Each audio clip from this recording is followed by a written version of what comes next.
Like చేయండి, share చేయండి, comments రాయండి. మన YouTube channel Prasanna knowledge centre.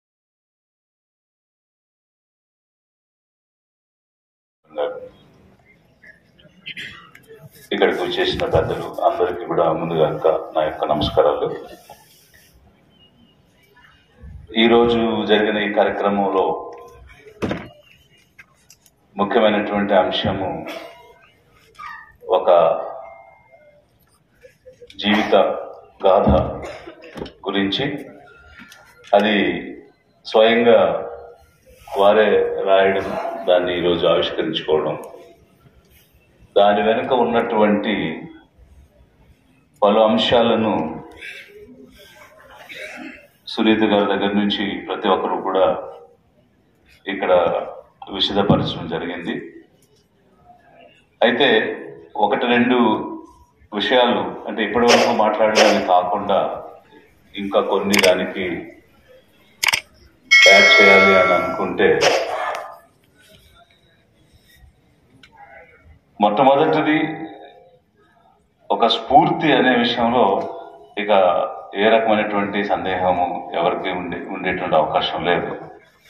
ఎందువల్ల అంటే సాధారణంగా ముఖ్యంగా ఈ అణగారినటువంటి వర్గాల నుంచి, అణిచివేతకు గురైనటువంటి వర్గాల నుంచి వచ్చిన వారు స్ఫూర్తిని పొందాలంటే మొట్టమొదటిగా అందరం చూసేది బాబాసాహెబ్ అంబేద్కర్ వైపు.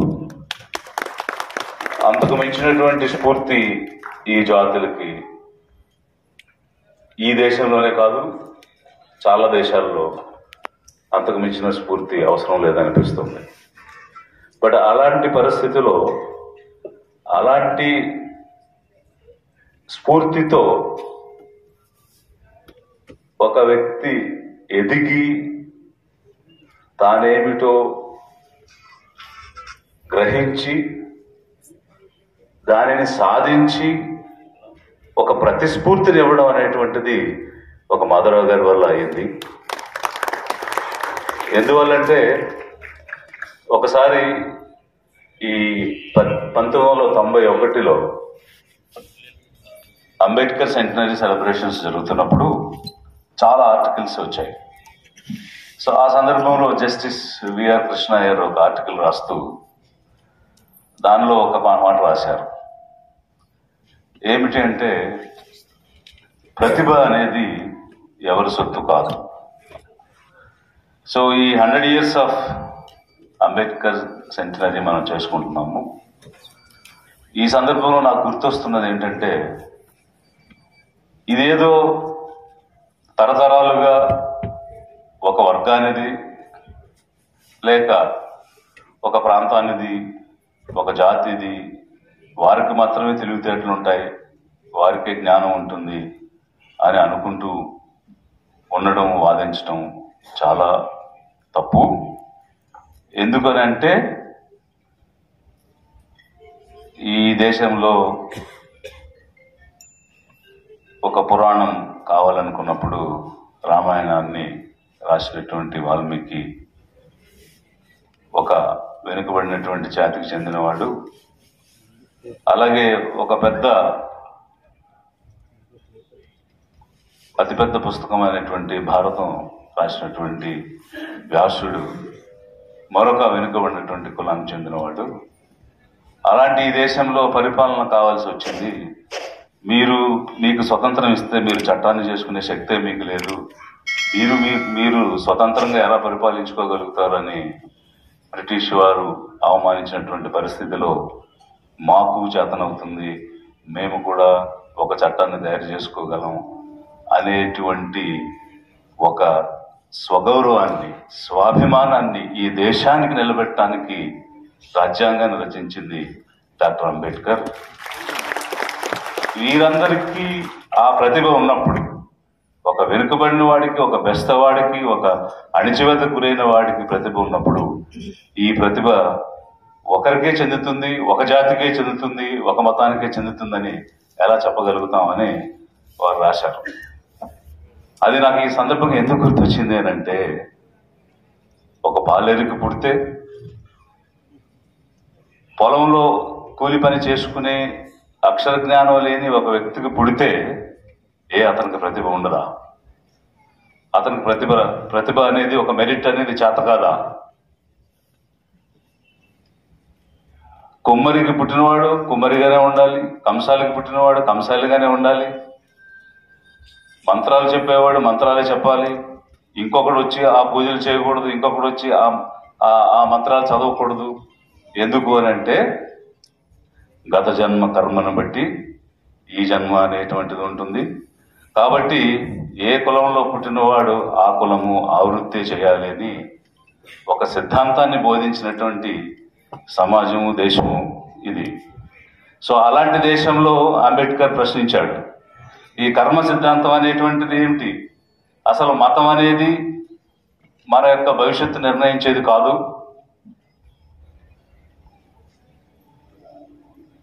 ఒకవేళ ఆ విధంగా ఎక్కడ పుట్టినవాడు ఏ జాతిలో పుట్టినవాడు ఆ పనే చేస్తూ ఉంటే ఒక రైలు కనిపెట్టగలిగేవాళ్ళమా, ఒక విమానం కనిపెట్టగలిగేవాళ్ళమా? కాబట్టి నీ పాత గత జన్మలను బట్టి ఈ జన్మలో నీ యొక్క భవిష్యత్తు అనేటువంటిది నిర్ణయించబడింది అనేది శుద్ధ తప్పు. నీ యొక్క శ్రమను బట్టి, నీ యొక్క కష్టాన్ని బట్టి, నువ్వు చేసే పనిని బట్టి నీ భవిష్యత్తు ఆధారపడి ఉంటుంది. కాబట్టి దానిని నమ్మి ముందుకు సాగు అని అంబేద్కర్ చెప్పిన మాటలకి ఒక నిలువెత్తు నిదర్శనం ఇక్కడ కాకిమాలో కనిపించారు. అలాంటి ఆలోచన ఆయన లేకుండా నేను కూడా బాలియరుగా ఉండిపోవాలి, మా నాన్న చెప్పినట్టుగా బ్యాక్గ్రౌండ్ ఏంటో తెలుసుకున్నారు. అందువల్లే ఈ రోజు ఈ హాస్ బికమ్ ఎ హిస్టరీ. అతను ఒక చరిత్ర అయ్యాడు. ఈ రోజు ఒక పుస్తకం ద్వారా ఒక చరిత్ర అయ్యాడు. ఖచ్చితంగా బాబాసాహెబ్ మాటల్లో చెప్పాలి అని అంటే those who know the history only can create history అనేటువంటిది వారి ద్వారా ప్రూవ్ అయింది అనేటువంటిది మనకు క్లియర్ గా కనిపిస్తా ఉంది. అంతేకాకుండా ఇంకొక విషయం కూడా చెప్పున్నారు, మనము ప్రార్థనలు చేస్తేనో బెచ్చమెత్తతోనో బ్రతిమలాడుతూనో ఏది కూడా సాధ్యమయ్యేది కాదని, కేవలం ఒక పోరాటం చేస్తేనే అది సాధ్యమవుతుందని. ఇన్నిన్ని విషయాలు వారు సాధించినటువంటివి వింటూ ఉంటే నాకు అనిపించింది, అది దానిలో ఉన్నటువంటివి ప్రశ్నించినప్పుడు ఇవన్నీ కూడా ఎలా సాధ్యమవుతున్నాయి అని అంటే ఇప్పుడే చెప్పినారు. ఇప్పుడు చెప్పిన దానిలో కూడా అంటే ఏదైనా సాధించాలంటే కేవలం మాటలతో పని కాలేదు, పోరాటం చేస్తేనే సాధ్యమైంది. అంటే ఒక ఐఏఎస్ ఆఫీసర్గా ఉండి చీఫ్ సెక్రటరీ స్థాయి వరకు వెళ్ళి పనిచేస్తున్న క్రమంలో కూడా ఆ 3 దశాబ్దాలు వారు పోరాటం చేశారు. ఆ పోరాటం చేయబట్టే అన్ని విజయాలు సాధించారు. ఇది ఒకటి. అంటే ఏవేవైతే మనం అంబేద్కర్ యొక్క ఫిలాసఫీలో మనం చదువుతున్నామో అవన్నీ వాస్తవ రూపంలో మన మాధవ్ గారి యొక్క జీవితంలో జరగడం అనేటువంటిది చూడటం. సో వారు సాధించినట్టు ప్రతి విజయం వెనుక కూడా ఆయన స్వీయ పోరాటం కానీ లేదా నలుగురిని కలుపుకుని చేసిన పోరాటం కానీ. దానికి ఒక గొప్ప ఉదాహరణ schedule caste, schedule tribes sub plan. దానికోసం అరెస్ట్ అయ్యి జైలుకి వెళ్ళేంత పరిస్థితి రావడం అనేటువంటిది ఒక సీనియర్ ఒక చీఫ్ సెక్రటరీ ఐఏఎస్ ఆఫీసర్గా ఉండి ఆ స్థాయికి వెళ్ళడం అంటే అంత పోరాటం చేస్తే తప్ప అది సాధ్యం కాలేదు. నిన్న ఒక నెల రోజుల క్రితం దీనికి 10 సంవత్సరాలు సమయం అయిపోయింది. మరొక 10 సంవత్సరాలు దీన్ని పెంచడం కోసం ఫైల్ సర్క్యులేట్ చేయమని సిఎస్ గారు ఒకరోజు సడన్ గా ఫోన్ చేసి చెప్పడం జరిగింది.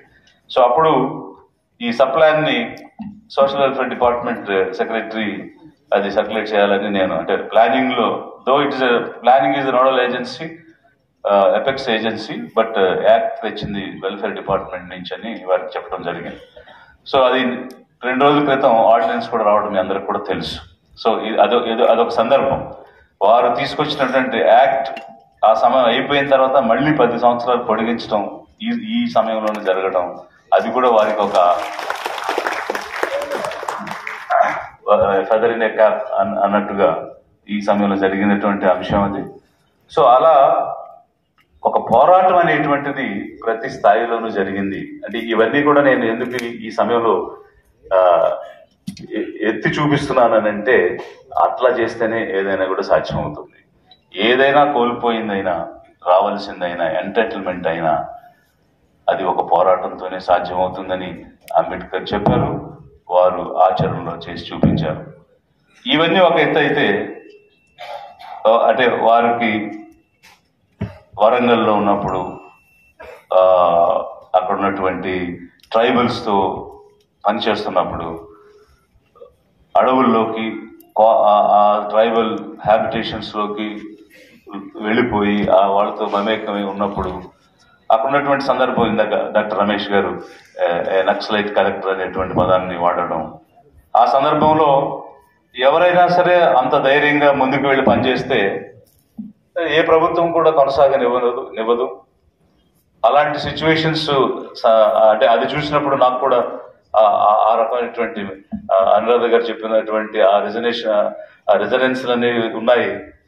సో అలాంటి పనులు నేను నల్గొండ జిల్లాలో చేసిన తర్వాత ఉన్నట్టు ఉండి అర్థాంతరంగా నేను ట్రాన్స్ఫర్ చేస్తే, ఎందుకు చేశారు సార్ నాకు ట్రాన్స్ఫర్ అని అప్పుడు ఉన్నటువంటి శ్రీనివాస్ దగ్గరికి వెళ్ళి అడిగితే, నువ్వు ఆఫీసర్లు నక్సలైట్ అనుకుంటున్నావా, నీకు నచ్చింది నువ్వు చేస్తే నడిచిపోద్ది అనుకున్నావా అనేటువంటి పదం మమ్మల్ని అనడం జరిగింది. అంటే దానికి సార్ అప్పటికే ఒక నక్సలైట్ కలెక్టర్ అనేటువంటి ముద్ర కలిగిన వ్యక్తి ఈ రాష్ట్రంలో పనిచేశారు అనేటువంటిది అప్పుడు నేను తెలుసుకోవడం జరిగింది. సో ఇదంతా ఒకవైపు అయితే, తన యొక్క ఎదుగుదల, తను ఎక్కడి నుంచి వచ్చారు అనేటువంటి విషయాన్ని ఎప్పటికీ విస్మరించకుండా ఉండడం అనేటువంటిది సామాన్యమైనటువంటి విషయం కాదు. ఎందుకంటే ఒక స్థాయి రాగానే మనము రకరకాలైనటువంటి సదుపాయాల్లోకి, సౌకర్యాల్లోకి వెళ్ళిపోగానే ఇక తిరిగి చూడకపోవడం, దానిని మర్చిపోవడం అనేది మనుషులకు సామాన్యంగా జరిగేటువంటిది. అలా జరగకుండా ఉండాలంటే ఎంతో కాన్షియస్గా ఉండాలి. అది ఎప్పటికీ గుర్తెరిగి మనసులో నిరంతరంగా ఉంచుకోవాలి. అది మాధవరావు గారు చేశారు అనేది చాలా ప్రస్ఫుటంగా మనకు కనిపిస్తుంది. అంతేకాకుండా మీ అందరికి తెలుసు, ఆఖరి రోజుల్లో అంబేద్కర్ చెప్పినటువంటి మాటలు, అందులో ముఖ్యంగా ఈ చదువుకున్న వాళ్ళు, ఉద్యోగస్తులు, రకరకాల ప్రతిఫలాలు పొందిన వాళ్ళు, వారి కుటుంబాలు వారిని చూసుకుంటున్నారు తప్ప మిగిలినటువంటి జాతి వైపు ఎవరు చూడట్లేదు, వారి కోసం పనిచేయడానికి ముందుకు రావట్లేదు. నేను ఒక అవకాశం కల్పించింది ఎందుకు, దాన్ని పొందినవాడు అది 10 మందికి కల్పిస్తాడు. అలాంటిది, అంటే మామూలుగా మనం పే బ్యాక్ అనేటువంటి ఒక పదాన్ని వాడుతూ ఉంటాము. అలాంటి ఒక సిద్ధాంతాన్ని వారు ఇచ్చినప్పుడు, వీరు ఉద్యోగం చేస్తున్న సమయంలో, పనిచేస్తున్నటువంటి రోజుల్లో ఆదివారాలు తీసుకుని, సెలవు దినాలు తీసుకుని, తిరిగి మళ్ళీ ఆ సొసైటీ దగ్గరికి వెళ్ళి, సమాజం దగ్గరికి వెళ్ళి వాళ్ళని మేలుకొల్పడం, అది వారు స్వయంగా చేస్తూ చూపించడం వల్ల మిగిలిన వాళ్ళు కూడా స్ఫూర్తి పొంది చేస్తారు అనేటువంటిది ఒకటి. ఉద్యోగం అయిన తర్వాత మలి దశలో పూర్తిగా సమాజం కోసం పనిచేయటం అనేటువంటిది it's really hats off, marvellous. ఎందుకంటే ఏదైతే ఆశించారో, ఒక దీన జాతి నుంచి, ఒక వెనుకబడిన జాతి నుంచి, ఒక పేద కుటుంబం నుంచి పైకి వచ్చిన వ్యక్తి ఏ విధంగా తను పనిచేయాలి, ఏ విధంగా సమాజంలో తన స్వాభిమానాన్ని నిలబెట్టుకోవాలి, అదే సమయంలో తిరిగి ఆ జాతి కోసం, ఆ సమాజం కోసం ఏం చేయాలనేది చాలా ప్రస్ఫుటంగా తన యొక్క జీవిత చరిత్రను చూస్తే, అంటే ఈరోజు రాశారు కాబట్టి ప్రతి ఒక్కరికి తెలుస్తుంది, బట్ అది రాయకపోయినా కూడా వారి గురించి తెలుసుకున్న వారికి అర్థమవుతుంది. ఇంతకు మించినటువంటి స్ఫూర్తి ఈ జాతుల నుంచి, ఈ పేదల నుంచి వచ్చిన వాళ్ళకి ఏం కావాలి అని చెప్పేసి నేను అంటా ఉన్నాను. ఎందుకంటే ఒక పోరాటం కనిపిస్తుంది, ఒక కాన్షియస్నెస్ కనిపిస్తుంది, ఒక ప్రతిభ కనిపిస్తుంది, ఒక సిన్సియారిటీ కనిపిస్తుంది. సో ఇన్ని రకాల సమ్మేళనము ఒక వ్యక్తిలో, ఒక వ్యక్తిగా రూపుదిద్దుకోవడం, ఇవన్నీ ఒక ఎత్తు అయితే, తను ఎప్పుడూ కూడా తనను హైడ్ చేసుకోలేదు. తను ఎవరు అనేది, ఎక్కడి నుంచి వచ్చారనేది ఎప్పుడు కూడా దాచుకోకుండా ఏ స్టోరీ ఆఫ్ చీఫ్ సెక్రటరీ అని కట్టచ్చు. కానీ ఆ పుస్తకం టైటిల్లోనే దళిత్ చీఫ్ సెక్రటరీ అని రాయడంలో ఉన్నటువంటి గట్స్, ధైర్యం, ఓనర్షిప్, అది మామూలుగా సాధ్యంగా వచ్చేది కాదు, అయ్యేది కాదు. So that is the real paying back to the society.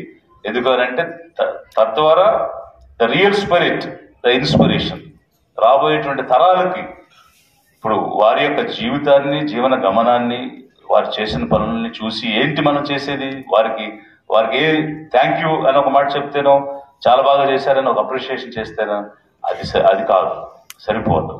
ఏది వారు చేసినటువంటి పనుల్లో, చేసినటువంటి గొప్పల్లో తిరిగి అవి కూడా మనం చేయగలిగితే, అలాంటి స్ఫూర్తితో తిరిగి సమాజానికి మన సేవను అందించగలిగితే, that is the real salute, that is the real thanksgiving. అది నిజమైనటువంటి కృతజ్ఞత వారికి తెలియజేయడం అనేటువంటి జరుగుతుంది. అవన్నీ కూడా ఎమ్యులరేట్ చేయడానికి అనువైనటువంటి అంశాలుగా ఈరోజు వారి యొక్క జీవిత చరిత్రను చూసినప్పుడు మనకు కనిపిస్తూ ఉన్నాయి. వాస్తవంగా సార్కి అయితే గుర్తుండి ఉండదు, బికాజ్ అప్పుడు మేము సర్వీస్లో చేరున్నాము. ఒక డైరెక్ట్ ఇంటరాక్షన్ అయితే నాకు ఒకటి ఉంది. అది ఏమిటి అని అంటే, ఒక మాటలో చెప్పి నేను ముగిస్తాను. ఎలక్షన్స్ జరుగుతున్నాయి. పెనుకొండలో నేను ఆర్డీఓగా పనిచేస్తున్నాను. మేము అప్పుడే రిక్రూట్ అయ్యి వచ్చిన్నాము. ఆ సందర్భంలో ఎలక్షన్స్లో అడ్డుపడుతున్నాడని చెప్పి అక్కడ ఉన్నటువంటి ex minister and MLA Paritala Ravi, అతను తన ఓన్ కాన్స్టిట్యున్సీలోనే, because he become a hindrance for the elections, smooth, peaceful, ఫెయిర్గా జరగడానికి సహకరించడం లేదు, నువ్వు అడ్డుపడుతున్నావు అని చెప్పి సెక్షన్ 144B కింద అతన్ని తిరగకుండా అరెస్ట్ చేయడానికి ఒక ఆర్డర్ ఇచ్చింది. సో అది మ్యాజిస్ట్రేట్ ఆర్డర్. మామూలుగా ఎవరు కూడా అలా ఇచ్చే ధైర్యం చేయలేరు. దట్టు అలాంటి ఒక అంటే అక్కడ భయభ్రాంతులకు గురయ్యేటువంటి పరిస్థితులు ఇచ్చిన తర్వాత అతను చేసింది ఏంటంటే, ఎక్కడెక్కడైతే అదర్ సైడ్ పార్టీ ఏజెంట్స్ ఉన్నారో వాళ్ళందరినీ భయపెట్టి పోలింగ్ బూత్స్ నుంచి తీసుకెళ్ళిపోతే అప్పుడు వచ్చినటువంటి అబ్జర్వర్స్ పోలింగ్ అయిపోయినాక ఆ రోజు సాయంత్రం నాతో కూర్చుని ఎన్ని బూత్లు పోలింగ్ స్టార్ట్ అయ్యేటప్పుడు 2 పార్టీలకు ఏజెంట్స్ ఉన్నారు, సాయంత్రానికి ఎన్ని స్టేషన్స్లో లేరు అనేది లెక్క పెడితే 208 పోలింగ్ బూత్లో 69 బూత్స్లో అదర్ సైడ్ ఏజెంట్స్ని భయపెట్టి పంపించారు. సో ఈ 69 బూత్స్ని నాతో ప్రమేయం లేకుండా అబ్జర్వర్ డైరెక్ట్గా ఎలక్షన్ కమిషన్కి రీపోలింగ్కి చేయండి అని రాశారు. అవి కాక ఇంకొక 4 బూత్స్లో ఇంక్ పడటం, బ్యాలెట్ బాక్స్ ఎత్తుకుపోవడం జరిగితే ఆ 4 మేము రికమెండ్ చేశాం డిస్ట్రిక్ట్ అడ్మినిస్ట్రేషన్ నుంచి, 69 వాళ్ళు రికమెండ్ చేశారు. నెక్స్ట్ డే 73 బూత్లు రీపోలింగ్. ఒక్క అసెంబ్లీ కాన్స్టిట్యున్సీలో 73 బూత్లు రీపోలింగ్ అంటే చరిత్రలో ఎక్కడ వినలేదు కదా. అది వస్తే అందరికి ఆశ్చర్యం వేసి, సో అసలు ఏం జరిగింది ఏంటని చెప్పేసి అందరూ ఫైర్ అయిపోయారు. సీఎం గారు అప్పుడు నేరుగా మాట్లాడారు కాబట్టి అప్పుడు సార్ కాల్ చేశారు. What is this, what happened, why this 73 booths repolling అని సార్ ఆ రోజు నన్ను అడగడం జరిగింది. అడిగితే మీరెందుకు రికమెండ్ చేశారు, ఎలా వచ్చినాయి 73, ఒక్క అసెంబ్లీలో 73 ఎలా వస్తాయి అని ఆ రోజు నాకు ఫోన్లో ఫస్ట్ టైం ఒక సబ్ డివిజనల్ మ్యాజిస్ట్రేట్, ఒక చీఫ్ సెక్రటరీతో మాట్లాడటం అనేటువంటిది జరిగింది. సో అది ఎప్పటికీ నాకు గుర్తుంటుంది. సో సార్కి ఎక్స్ప్లెయిన్ చేసినాక ఒక్క మాట కూడా అనలేదు, ఏమి అసలు చిన్న మాట కూడా అనలేదు. ఓకే మీ అరేంజ్మెంట్స్ మీరు చేసుకోండి అన్నారు. కాకపోతే ఆ తర్వాత జిఐడి పొలిటికల్ సెక్రటరీ ఆయన మాత్రం ఫోన్ చేసి, నిన్న కాక మొన్న సర్వీసులోకి వచ్చి అన్ని చేసినట్టు చేస్తారు, ఎలా వస్తారో అలా చేస్తారు, మీకేం ముందు చూపు ఉండదు, ఏముండదు, మీకు నచ్చినట్టు మీరు పని చేస్తారు, మీరేం పెద్ద గొప్ప అనుకుంటారు. అదే విధంగా ఆయన బాగా తిట్టాడు నన్ను. సో అఫ్ కోర్స్ ఆయన కూడా తిట్టిన ఉద్దేశంలో చెడేం లేదు, మీరు తెలుసుకోవాలి, లైఫ్లో పైకి రావాలి, ఇట్లాగా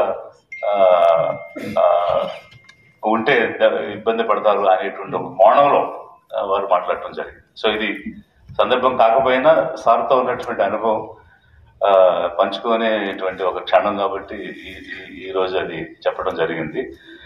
సో ఒక story of the Dalit chief secretary అనేటువంటి టైటిల్ని పెట్టడం. ఎందుకంటే ఆ బుక్ అనేది ఆంధ్రప్రదేశ్కి పరిమితం కాదు కదా, మిగిలినటువంటి 28 రాష్ట్రాలకు వెళ్తుంది, కేంద్ర ప్రాంతాలకు వెళ్తుంది, ఐఏఎస్ ఆఫీసర్స్ అందరికీ సర్క్యులేట్ అవుతుంది. సో ఇది ఇది ఇది ఒక రాష్ట్రానికి లేదా ఒక సెగ్మెంట్ కి సంబంధించినటువంటిది కాదు. ఇవన్నీ కూడా చూసి ఆలోచించి ఆ టైటిల్ని ఎంచుకోవడం జరిగింది అనేది. సో దాచుకున్నంత మాత్రాన ఏమి దాగుతుంది?